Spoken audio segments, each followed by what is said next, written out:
اعلیٰ حضرت مفتی اعظم حجت الاسلام بریلی تجھے سلام. بسم اللہ الرحمن الرحیم. وکل منها عنادیہ ان كانت تنافی لذاتی الجزئین والا فاتفاقیہ. منفصلہ کے ماقبل میں آپ نے 3 قسمیں پڑھی. منفصلہ کی 3 قسمیں. کیا تھیں وہ 3 قسمیں؟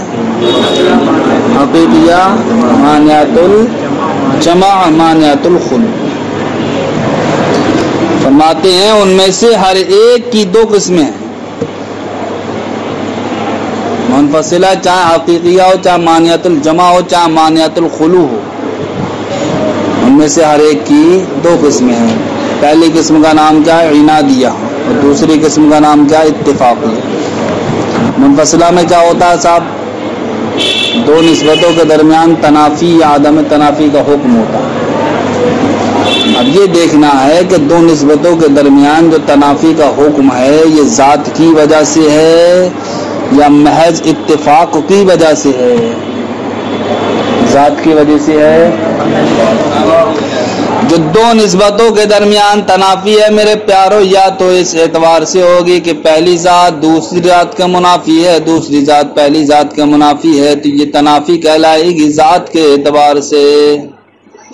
اور اگر 2 چیزوں کے درمیان جو تنافی ہے وہ ذات کے اعتبار سے تو نہیں، لیکن جناب والا محض اتفاق کی بنیاد پر ہے یا ٹکراؤ کی بنیاد پر ہے، تو اس صورت میں اس کو کہا جائے گا اتفاقیہ.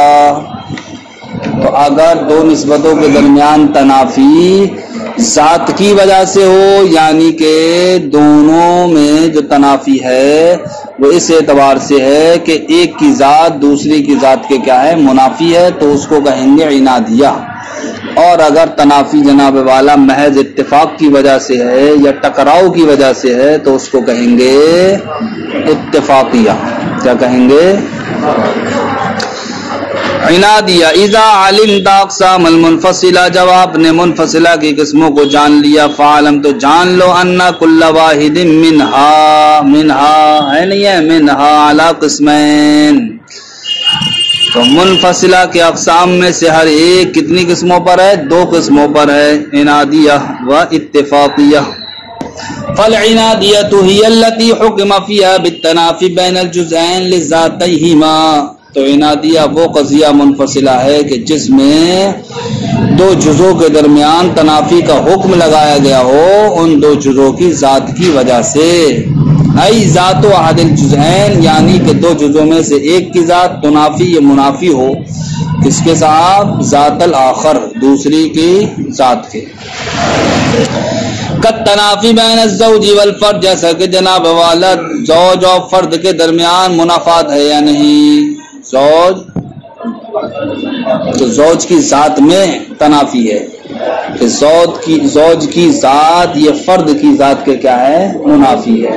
اسی طریقے سے فرد کی ذات یہ زوج کی ذات کے کیا ہے؟ منافی ہے. فَإِنَّهُ لِذَاتَيْهِمَا كَمَا هُوَ الظَّاهِرُ، اس لیے کہ یہ اپنی ذات کی وجہ سے کیا ہے؟ منافی ہیں، جیسا کہ ظاہر ہے. وَقَضَى بَيْنَ الشَّجَرِ وَالْحَجَرِ، اسی طریقے سے شجر و حجر کے درمیان میں کیا منافات ہے؟ کائے کی وجہ سے؟ ذات کی وجہ سے. وَقَضَى بَيْنَ كَوْنِ زَيْدٍ فِي الْبَرِّ وَالْغَرْقِ، اسی طریقے سے زید کے خشکی میں ہونے اور غرق ہونے کے درمیان کیا ہے؟ تنافی ہے. فاتفاقیہ ہی التي حکم فیہا بالتنافی لا لذات الجزئین بل لمجرد الاتفاق والمصادفۃ فی الوجود.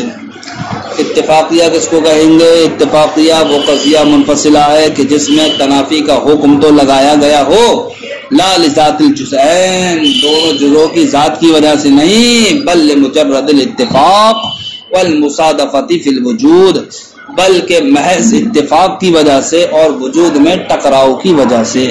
اور وجود میں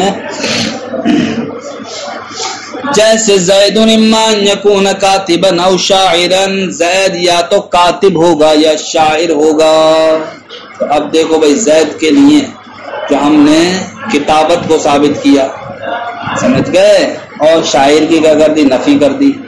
یا شاعر کو ثابت کیا، کتابت کی نفی کر دی. ہم یہی تو کہہ رہے ہیں ایک زید یا تو کاتب ہے، زید یا پھر شاعر ہے. دونوں چیزوں کو ثابت نہیں ماننا ہے یہاں پر، بلکہ ہم کیا کہہ رہے ہیں کہ صاحب ایک ہے وہ ان میں سے. تو اب یہاں پر بھی دونوں میں کیا ہو گئی؟ تنافی ہو گئی. جب ایک ہے تو یہ تنافی کا ذات کی وجہ سے ہے، بلکہ اس سے اتفاق کی وجہ سے. ایسا ہو سکتا ہے کہ بھئی ایک انسان صرف کاتب ہو شاعر نہ ہو، یہ ایسا بھی ہو سکتا ہے کہ ایک انسان صرف شاعر ہو کاتب نہ ہو، شاعر ہو کاتب نہ ہو.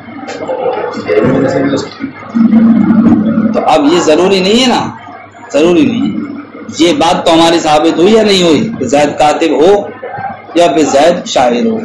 تو یہاں زید کے کاتب اور زید کے شاعر ہونے کے درمیان تنافی دکھائی گئی. یہ تنافی محض اتفاق کی وجہ سے ہے، محض ٹکراؤ کی وجہ سے، ورنہ ایسا ہوتا ہے کہ ایک انسان دونوں ہوتا. جیسے زید اما ان یکون کاتبا او شاعرا میں فکتابت زید، تو زید کی کتابت لا تنافی کونہ شاعرا، یہ زید کے شاعر ہونے کے منافی نہیں ہے. بل اتفق صدق احد الامرین، بلکہ یہ تو اتفاق ہے کہ دو امروں میں سے ایک صادق ہے، وکذب الاخر، اور دوسرا کیا ہے؟ کاذب ہے. یہ بات آپ کی صاحب ختم ہو گئی.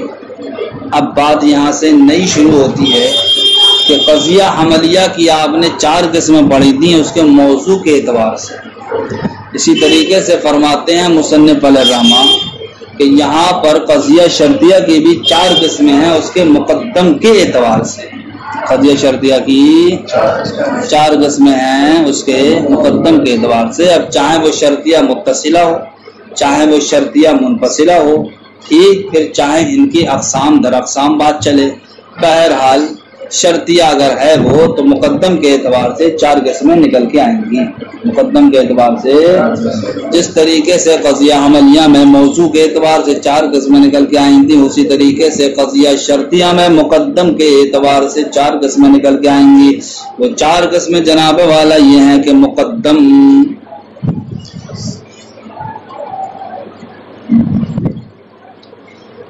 کہ قضیہ شرطیہ میں جو حکم ہوگا لزوم یا عناد کا، وہ یا تو جناب والا زمانے معینہ میں ہوگا، یعنی مقدم زمانے معین میں پایا جائے، یا پھر عناد و لزوم کا جو حکم ہوگا وہ پھر کون سے زمانے میں ہوگا؟ زمانے غیر معینہ میں ہوگا. اگر ہم یہ مانیں کہ صاحب مقدم زمانے معینہ میں پایا جاتا ہے، مقدم 2 احتمال نکلے نہیں نکلے، مقدم کے اندر 2 احتمال یہ نکلے، یا تو زمانے معینہ میں ہوگا وہ یا پھر زمانے غیر معینہ میں. اگر زمانے معینہ میں ہو تو اس کو کہا جاتا ہے قضیہ شرطیہ شخصیہ. کیا کہا جائے گا؟ اور اگر جناب والا مقدم کا تحقق زمانے غیر معین میں ہے، قائم ہے، تو اس کی 2 صورتیں نکلیں گی، یا تو زمانے کی مقدار کو بیان کیا گیا ہوگا یا نہیں. زمانے کی مقدار کو، اگر زمانے کی مقدار کو بیان نہیں کیا گیا ہے تو اس کو کہیں گے قضیہ شرطیہ محملہ. کیا کہیں گے؟ اب تیسرا احتمال نکل کے یہ آئے گا کہ صاحب زمانے کی مقدار کو بیان کیا گیا ہوگا، زمانے کی، اب یا تو کلیت کے اعتبار سے کیا گیا ہوگا یا جزئیت کے اعتبار سے. کلیت کے اعتبار سے کیا گیا ہوگا تو اس کو کہیں گے کلیہ، اور جزئیت کے اعتبار سے کیا گیا ہوگا تو اس کو کہیں گے جزئیہ. تو دیکھو یہاں قضیہ شرطیہ کی 4 قسمیں نکل کے آئیں. اس کے مقدم کے اعتبار سے مقدم جناب والا یا تو زمانے معینہ میں ثابت ہوگا یا زمانے غیر معینہ میں ثابت ہوگا. اگر زمانے معینہ میں ثابت ہو تو اس کو شخصیہ کہیں گے، اور اگر زمانے غیر معینہ میں ثابت ہو تو اس کی 2 صورتیں ہیں، یا تو زمانے کی مقدار کو بیان کیا گیا ہوگا یا نہیں. اگر زمانے کی مقدار کو بیان نہیں کیا گیا ہے تو اس کو محملہ کہتے ہیں، اور اگر بیان کیا گیا ہے تو اس کی 2 صورتیں، یا تو کلیت کے اعتبار سے بیان کیا گیا ہوگا یا جزئیت کے اعتبار سے. اگر کلیت کے اعتبار سے بیان کیا گیا ہو تو اس کو کلیہ کہیں گے، اور جزئیت کے اعتبار سے بیان کیا گیا ہو تو اس کو جزیہ کہیں گے. ثم الحکم فی الشرطیہ، پھر حکم شرطیہ میں علم آپ جان لیجئے ان الشرطیۃ المتصلۃ والمنفصلۃ، کہ شرطیہ متصلہ اور منفصلہ من حیث الاحوال والازمنہ، ان احوال و ازمنہ کے اعتبار سے، کہ التی یتحقق فیہا المقدم، کہ جن احوال و ازمان میں مقدم ثابت ہوتا ہے، ینقسم الی اربعۃ اقسام، قضیہ شرطیہ متصلہ ہو یا منفصلہ ہو، منقسم ہوتا ہے 4 قسموں کی جانب، کالحملیت، حملیہ کی طرح، کما عرفت، جیسا کہ آپ پہچان چکے ہو۔ 4 قسموں کے نام کیا ہیں؟ شخصیہ، محملہ، کلیہ، جزیہ۔ کیوں؟ لأن الحکم باللزوم یا بالعناد، اس لیے کہ حکم لزوم کا یا عناد کا اما ان یکون فی زمان معین، یا تو زمان معینہ میں ہوگا، او فی زمان غیر معین، یا فی زمان غیر معینہ میں ہوگا۔ فعل الاول، تو اگر حکم زمان معینہ میں ہو تو اس کا نام شخصیہ رکھتے ہیں۔ فعل الثانی، اور دوسری صورت میں یعنی کہ حکم زمان غیر معینہ میں ہو، اما ان یبین کمیت الزمان او لا، یا تو جناب والا زمانے کی مقدار کو بیان کیا گیا ہوگا یا نہیں۔ علی الثانی محملہ، اگر زمانے کی مقدار کو بیان نہیں کیا گیا ہو تو اس کو محملہ کہتے ہیں۔ وعلی الاول، اور اگر زمانے کی مقدار کو بیان کیا گیا ہو تو پھر اس میں 2 احتمال، اما ان یکون الحکم فی جمیع الزمان، یا تو حکم تمام زمانوں میں ہوگا، او بعض ہی، یا پھر بعض زمانوں میں ہوگا۔ علی الاول، تمام زمانوں میں ہو تو اس کو کلیہ کہتے ہیں، وعلی الثانی، اور بعض زمانوں میں ہو تو اس کو کیا کہتے ہیں؟ جزئیہ کہتے ہیں۔ اب ان کی مثالیں ہیں، بد دھاڑ دھاڑ مثالیں دیکھتے چلے آؤ۔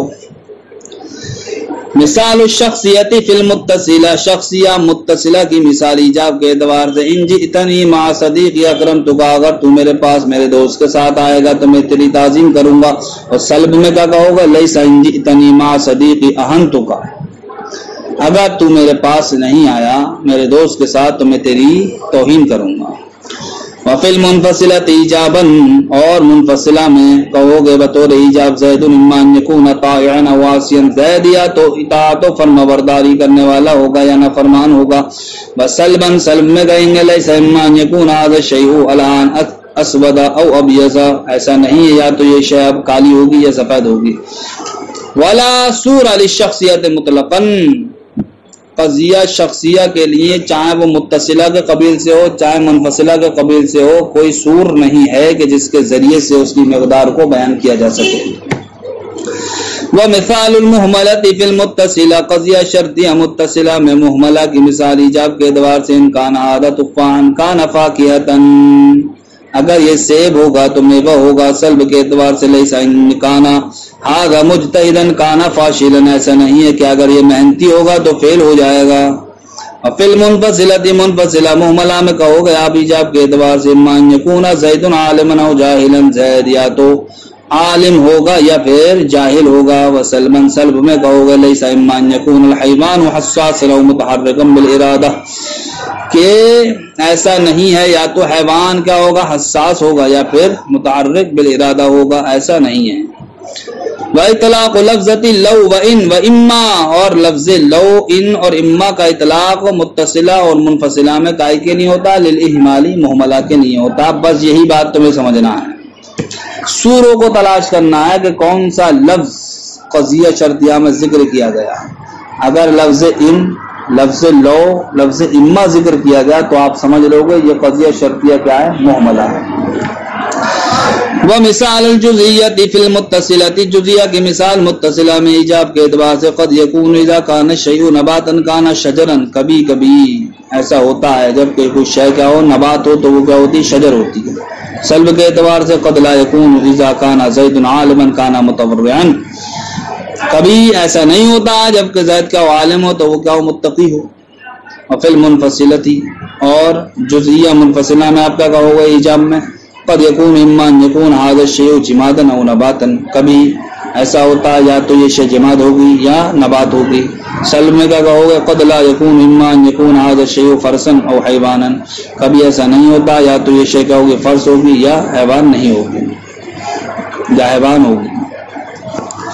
وصور الموجبۃ الجزئیۃ منہما، متصلہ ہو چاہے منفصلہ ہو، ان دونوں کا موجبہ جزیہ کا سور کیا آتا ہے؟ قد یکون آتا ہے، اور سالبہ جزیہ کا سور ان دونوں کا قد لا یکون آتا ہے۔ بس جہاں بھی قد یکون دیکھ لو گے تو کہو گے یہ قضیہ شرطیہ، اب اگر اتصال ہے اس میں تو متصلہ لگا دو گے، ورنہ کیا کہو گے اس کو؟ جزیہ۔ ایسے ہی قضیہ شرطیہ، منفصلہ، جزیہ۔ وہ مثال الکلیت فی المتصلۃ، کلیہ کی مثال متصلہ میں ایجاب کے اعتبار سے کلما کان ھذا انسانا کان حیوانا، جب جب یہ انسان ہوگا حیوان ہوگا سلب میں، لیس البتہ ایسا نہیں ہے، کان ھذا فرسا، اگر یہ گھوڑا ہوگا کان انسانا تو انسان ہوگا۔ وفی المنفصلہ، اور منفصلہ میں ایجاب کے اعتبار سے کہا ہوگا دائما اما ان یکون ھذا العدد زوجا و فردا، ہمیشہ یا تو یہ عدد زوج ہوگا یا فرد ہوگا۔ سلب میں کہو گے لیس البتہ ایسا نہیں ہے، اما ان یکون زید انسانا او شاعرا، زید یا تو انسان ہوگا یا شاعر ہوگا۔ وصور الموجبۃ الکلیۃ فی المتصلہ، موجبہ کلیہ کا سور متصلہ میں کلما مہما متا ہے، اور وہ ہے ما فی معنیٰ جو ان تینوں کلمات کے معنی میں ہے۔ اور فی المنفصلۃ، اور منفصلہ میں دائماً ہے، ابدا ہے۔ ونحوہما، اور ان دونوں کے مثل، وہ کلمات ہیں جو ان دونوں کے مثل ہیں۔ سالبہ کلیہ کا سور متصلہ اور منفصلہ میں لیس البتہ ہے۔